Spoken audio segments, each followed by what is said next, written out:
नमस्कार दोस्तों, मैं देवेंद्र चंद्र राजा अपने YouTube चैनल में आपका स्वागत करता हूँ।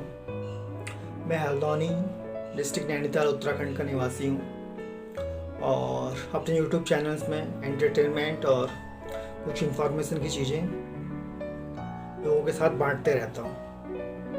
आप में से बहुत लोग नए हैं जो मुझे आज सुन रहे होंगे, तो मैं उम्मीद करता हूँ जिस टॉपिक पे मैं आज बात करने जा रहा हूँ उसको आप पूरा ध्यान से सुनेंगे, क्योंकि वो टॉपिक ही ऐसा है। लेकिन मैं उस टॉपिक के बहुत बड़े पैमाने पे न जाके संक्षिप्त रूप में आपको समझाना चाहूँगा। हो सकता है आप बहुत से लोगों को जानकारी पहले से हो, लेकिन जिन लोगों को नहीं हो उनके लिए एक इन्फॉर्मेटिव एपिसोड रहेगा आज का। तो मैं आज जो बात करने जा रहा हूँ वो बात करने जा रहा हूँ आपके सामने क्रूड ऑयल की। क्रूड ऑयल को हिंदी में बोलते हैं कच्चा तेल।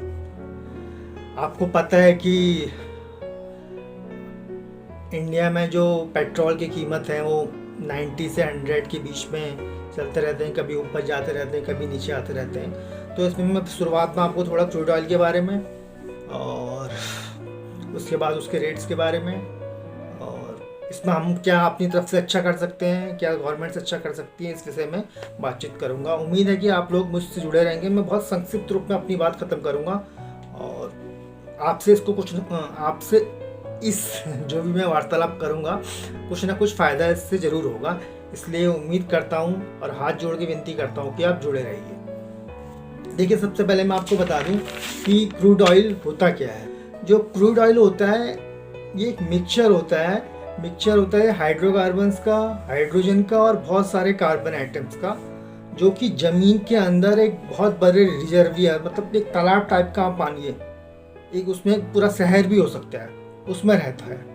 लगभग ये जो हमारे सेडिमेंट्री रॉक्स होते हैं, मतलब ज़मीन के बीच एक क्रस्ट होता है, क्रस्ट से ऊपर वाली सतह, उसमें मौजूद रहता है कच्चा तेल। और ये बना कैसे? लाखों सालों से, मतलब लाखों साल, मान लो आप 100 साल 200 साल 100 साल 200 साल बोल रहा हूँ, लाखों साल, मतलब 100 लाख 300 लाख 400 लाख मिलियंस पहले, लाखों सालों से जो है, जो भी धरती पे मौजूद जीव जंतु वनस्पति ये सब मरे और फिर दबे, और उसके बाद लाखों साल तक वो सड़ते रहे। तो इससे क्या हुआ, ज़मीन के अंदर विभिन्न प्रकार की गैसेस बनी और तेल वगैरह बने, जो कि उसमें लिक्विड मौजूद हुआ और उसके बाद ये तेल का इजाद हुआ। तो इस तरीके से कच्चा तेल बनाया गया। इसी कच्चे तेल से फिर हम लोग पेट्रोल बनाते हैं, कैरोसिन्स बनाते हैं, डीजल बनाते हैं, हवाई जहाज में जाने वाले तेल्स बनाते हैं, लुब्रिकेंट्स बनाते हैं। तो एक कच्चा तेल जो है ज़मीन के भीतरी सतह में, और जो समुद्र है, समुद्र के नीचे भी ज़मीन है, उसके निचली सतह में, ऐसी सतह में पाया जाता है। देखिए, इस कच्चे तेल की जो पहली बार जानकारी है, इसमें जो इतिहासकार हैं उनको अलग अलग कहना है, लेकिन मेन जो माना जाता है, ये माना जाता है कि यूनाइटेड स्टेट में एक जगह थी जिसका नाम है पेनिसिल्वानिया, वहाँ पर ये पाया गया। और वहाँ पे इसको एडविन ड्रेक नाम के इंसान ने, उन्होंने वहाँ पे खोज करी। करीब 1859 में उन्होंने ज़मीन को खोदना स्टार्ट किया और वहाँ पे पहली बार जो है कच्चा तेल पाया गया। तो ये याद रखिएगा कि कच्चा तेल जो है पहली बार यूनाइटेड स्टेट में पेनिसिल्वानिया में 1859 में डेट करके फिर निकाला गया। इसमें दो नामों में थोड़ा कन्फ्यूजन करते हैं इतिहासकार। कुछ लोग बोलते हैं उसका नाम एडविन ड्रेक था और कुछ लोगों का कहना है कि ये डेविड बीटी का काम था। तो इन दोनों इंसानों में से एक इंसान आप मान के चलिए, इन्होंने कच्चे तेल की खोज करी थी या ड्रिल करना स्टार्ट करा और वहाँ पे कच्चा तेल पेनिसिल्वानिया में पाया गया। जो साइंस के बच्चे हैं इसको बहुत बेहतर तरीके से समझ सकते हैं कि जो क्रूड ऑयल है, कच्चे ऑयल, ये एक फॉसिल फ्यूल्स के तौर पे माना जाता है। इसको फॉसिल फ्यूल्स के तौर पे माना जाता है। और मोटी मोटी जानकारी मैं आपको ये दे दूं कि पूरी दुनिया में इस वक्त जो सबसे ज़्यादा रिजर्व तेल माना जाता है कच्चा तेल की, जिनके पास है उसमें, और जो शेयर करता है पूरी दुनिया को, उसमें वेनेजुएला जो है वो नंबर 1 पे है, सऊदी अरेबिया 2nd नंबर पे है, कनाडा 3rd नंबर पे है और ईरान जो है इसमें 4th नंबर पे है। देखिए, जैसे मैंने आपको बताया कि पेनिसिल्वानिया मैं थोड़ा बहुत मेरा प्रोनाउंसिएशन में अगर मिस्टेक होती है उसके लिए मुझे माफ़ कीजिएगा। तो पेनिसिल्वानिया में जब इसको निकाला गया पहली बार 1859 में ड्रिल करने के बाद, तो उसमें इसको रखा किस में गया, तो गैलेंस में रखा गया।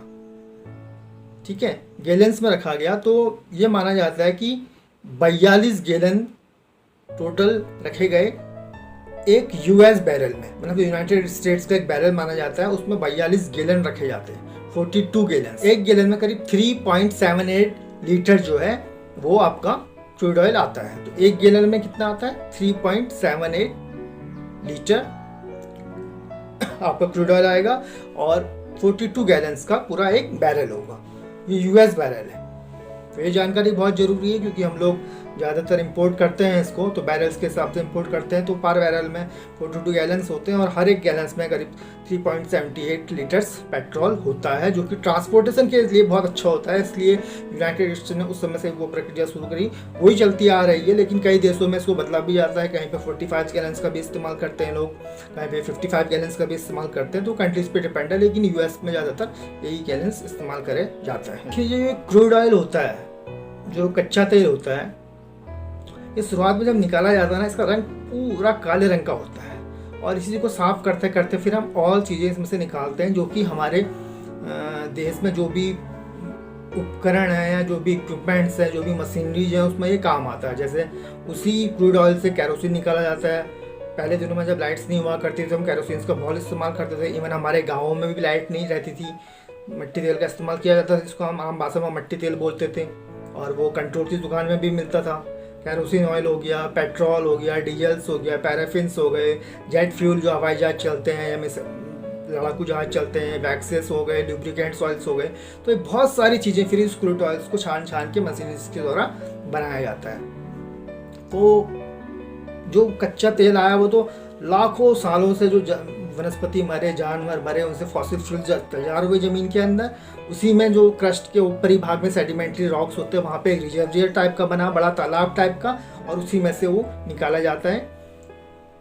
इतना आपको मोटी मोटी जानकारी मैंने दे दी है, ये जानना बहुत ज़रूरी है। क्रूड ऑयल से ही पेट्रोल, डीजल्स ये वगैरह निकाले जाते हैं और कौन से देशों में इसका भंडारण सबसे ज़्यादा है। अब मैं आपको इसी में एक दूसरी बात बताना चाहूँगा, वो ये कि जो क्रूड ऑयल होता है, ये दो टाइप के सोर्सेस होते हैं। देखिए, एक होता है रिन्यूएबल सोर्सेस, एक होता है non renewable sources. Renewable sources वो सोर्सेस हैं जो कि रिन्यू हो जाएंगे के हिसाब से, मतलब रिप्लेनिश हो जाएंगे। एक बार अगर ख़त्म हो गए तो उसकी भरपाई दोबारा की जा सकती है। और नॉन रिन्यूएबल सोर्सेज जो एक बार ख़त्म हो गए तो वो फिर दोबारा मतलब पैदा नहीं हो सकते हैं दोबारा से, बहुत टाइम लग जाएगा। एक बार ख़त्म हो गए तो हो गए, फिर आपको लाखों साल वेट करना पड़ेगा। तो उसी में ये ऑयल वगैरह, नेचुरल गैसेस, कोल और न्यूक्लियर चीज़ें आती हैं। और रिन्यूएबल सोर्सेज जिससे आप ट्रांसफ़र भी कर सकते हैं किसी चीज़ को किसी चीज़ में, और जो आपको मिलती रहेंगी, ठीक है, जो भरपूर मात्रा में है और जिसकी भरपाई की जा सकती है। जैसे बायोगैस है, जैसे सोलर एनर्जी का इस्तेमाल आजकल हम लोग करते हैं बहुत जगह पे। आपने देखा होगा सोलर पैनल्स लगा के उसका कन्वर्ट किया जाता है लाइट एनर्जी में। इसके अलावा टाइडल विंड से हैं। रिन्यूएबल एनर्जी वो एनर्जी जिसको हम रिन्यू कर सकते हैं, जिसकी भरपाई दोबारा से हो सकती है। उसमें सोलर एनर्जी आती है, विंड एनर्जी आती है, हाइड्रो एनर्जी आती है, टाइडल एनर्जी आती है, बायोगैस एनर्जी आती है। ऐसे बहुत तरह की चीज़ें हैं। तो इन चीज़ों को तो हम एक चीज़ में दूसरे में कन्वर्ट कर रहे हैं। सोलर एनर्जी का इस्तेमाल कर रहे हैं, फिर उससे लाइट एनर्जी, वाटर है उसको इस्तेमाल करके हम हाइड्रो पावर मतलब बिजली का उत्पादन कर रहे हैं। तो ये चीज़ें ठीक है, लेकिन रिन्यूएबल सोर्सेस हैं तो ये रहेंगी, रिन्यू होती रहेंगी, इसकी भरपाई पूरी होती रहेगी। नॉन रिन्यूएबल सोर्सेज जैसे पेट्रोल है, नेचुरल गैस है या कोल्स वगैरह, ये एक बार ख़त्म हो गए तो उसके बाद नहीं मिलने की। मतलब पेट्रोल आप मान के चलिए कि हिंदुस्तान में ही अगर आपको बताऊं तो कितने साल तक और ज़मीन से मिल पाएगा। ये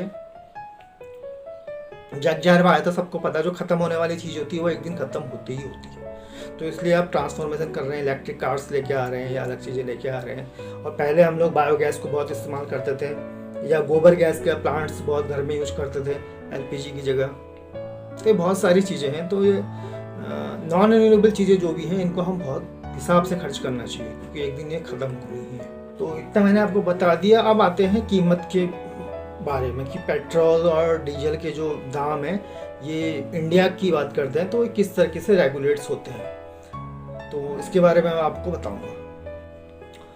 तो देखिए, पेट्रोल का जो प्राइस है आजकल बोला जाता है कि ये डिपेंड होता है जो मार्केट में, मतलब ग्लोबल में मार्केट में उसका क्रूड ऑयल का रेट चल रहा होगा उसके हिसाब से बढ़ता है या घटता है। ये सबको जानकारी इसके बारे में है।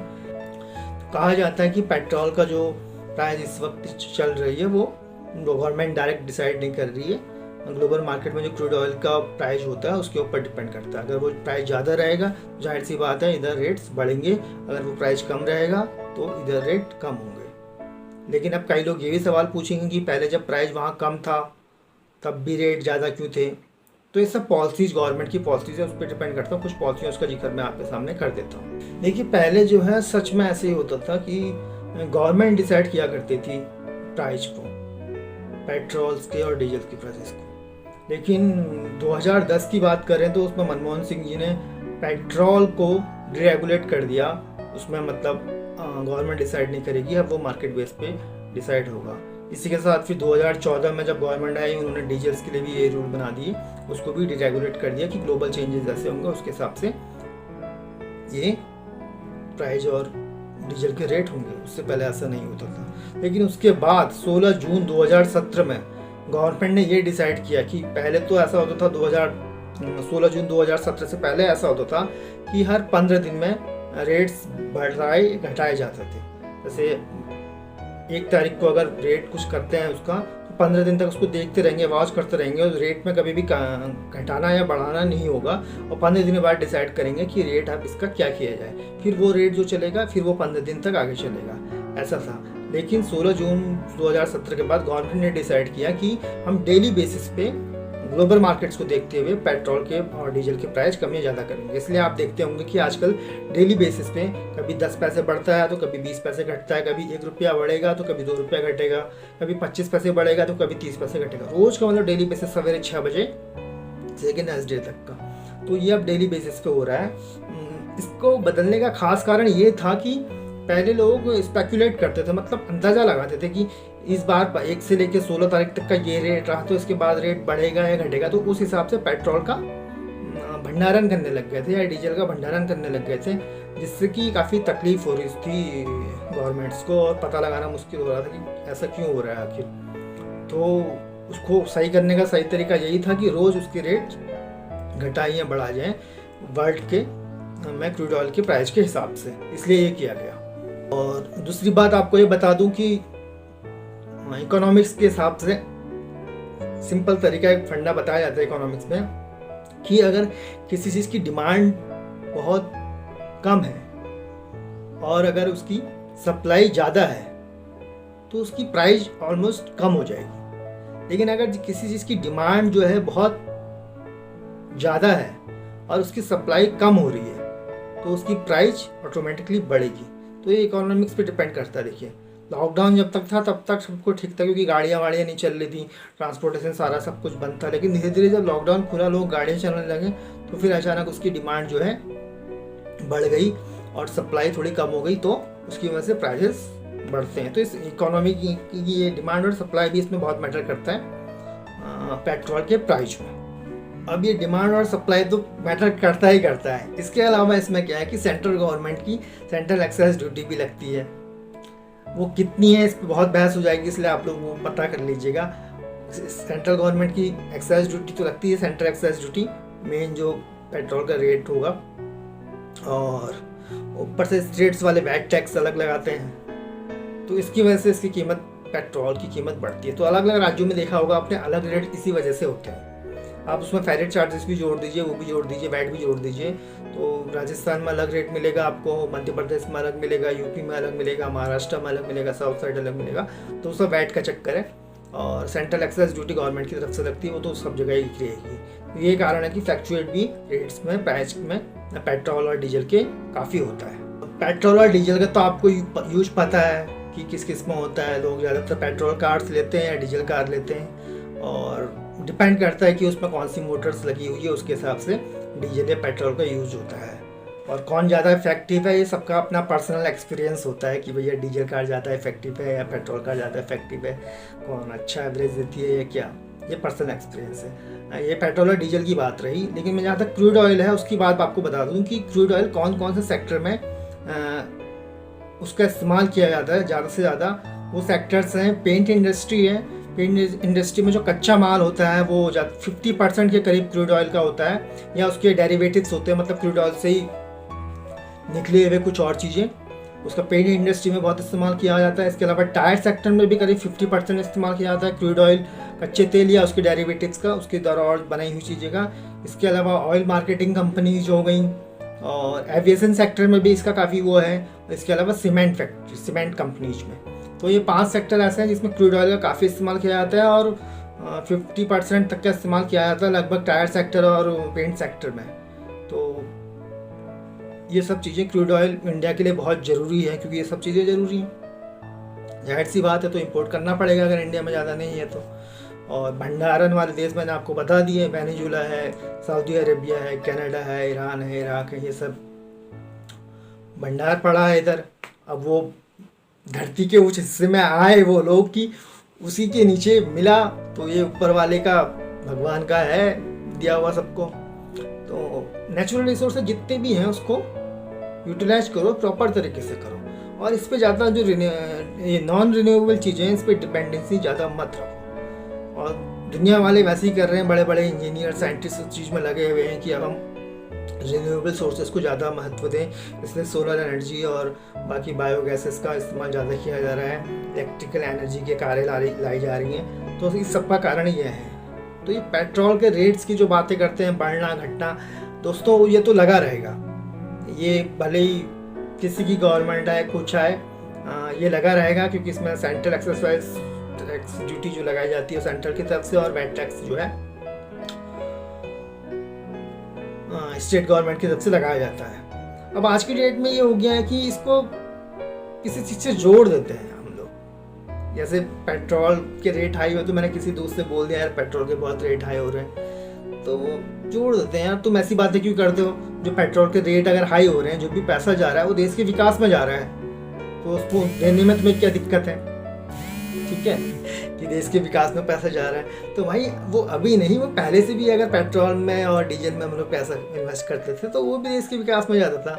लेकिन ये है कि पेट्रोल डीजल के अगर दाम बढ़ते हैं तो उसके आप जान सकते, अब सबको पता है कि ग्रॉसरी के आइटम्स, खाने पीने के आइटम्स, सब्जियाँ, फल सब कितने महंगे हो जाते हैं। मतलब क्योंकि ट्रांसपोर्टेशन है, ट्रांसपोर्टेशन में उसका खर्चा होगा। तो गवर्नमेंट्स को और दुनिया वालों को सोचना चाहिए जो बड़े ओहदे पे हैं कि कैसे इस पर निजात पाए जाए, इससे कि जो मिडिल क्लास फैमिलीज हैं या लोअर क्लास फैमिलीज हैं वो लोग थोड़ा बहुत पैसा बचा सकें अपने लिए, अपने बच्चों के भविष्य के लिए। और क्या कर सकते हैं, और ये उनसे विनती कर सकते हैं कि ऐसा कुछ हो। तो देखिए मैंने बहुत सी बातें बनाई हैं, हो सकता है थोड़ी बहुत खिचड़ी बन गई हो, लेकिन थोड़ा बहुत आपकी समझ में आ गया हो। उम्मीद करता हूँ कि आपने इसको पूरा सुना होगा और आपको कुछ ना कुछ जानकारी इससे अच्छी मिली होगी। मेरे इस एपिसोड्स को पूरा देखने के लिए आपका बहुत बहुत धन्यवाद। और जो नए मेरे व्यूवर्स हैं उनसे मैं बोलना चाहूँगा कि मैं कॉमेडी की मैंने बहुत सारे वीडियो डाले हैं। अगर कभी भी आपका हंसने का मन करे आप मेरे कॉमेडी वीडियोस देख सकते हैं। कभी आपको कार्टून्स देखने का मन करे, कार्टून्स में भी हंसी, वो वीडियोस देख सकते हैं। आपको गाने सुनने का मन करे तो मैंने अपनी आवाज़ में मोहम्मद रफ़ी के, किशोर कुमार के, मुकेश कुमार के बहुत सारे गाने गाए हैं अलग ही स्टाइल में, वो आप सुन सकते हैं। कुछ इंपॉर्टेंट इश्यूज़ पे मैंने बात करी है, जैसे आज मैंने पेट्रोल पे बात करी, जितना मैं पढ़ सकता था या जितना मैं रिसर्च करके आपको बता सकता था अपने दिमाग के अनुसार उतना मैंने बताया। हो सकता है उसमें कुछ त्रुटि हो, तो उस त्रुटि के लिए मैं माफ़ी चाहता हूँ हाथ जोड़ के, और उम्मीद करता हूँ कि आपको ये अच्छा लगा होगा। तो दोस्तों जिन्होंने मुझे सुना उनका बहुत बहुत शुक्रिया। इसमें मैं खाली सेंट्रल गवर्नमेंट से विनती कर सकता हूँ कि सर आप लोग सेंट्रल एक्साइज ड्यूटी थोड़ी कम कीजिए। स्टेट गवर्नमेंट से विनती कर सकते हैं कि सर आप लोग वैट थोड़ा कम कीजिए, ताकि मिडिल क्लास फैमिली और रूरल क्लास फैमिलीज पे, भारत के हर बंदे पे जो भी इस्तेमाल करता है बाइक्स या ट्रक्स वगैरह या कार्स वगैरह, उन पर थोड़ा बोझ कम बने। और इसको ये बोल के ना उछाला जाए कि अगर नहीं दे सकते तो देश का में आपका क्या योगदान होगा। देश में योगदान और तरीकों से भी होता है। बाकी किसी से कोई गिला शिकवा नहीं है।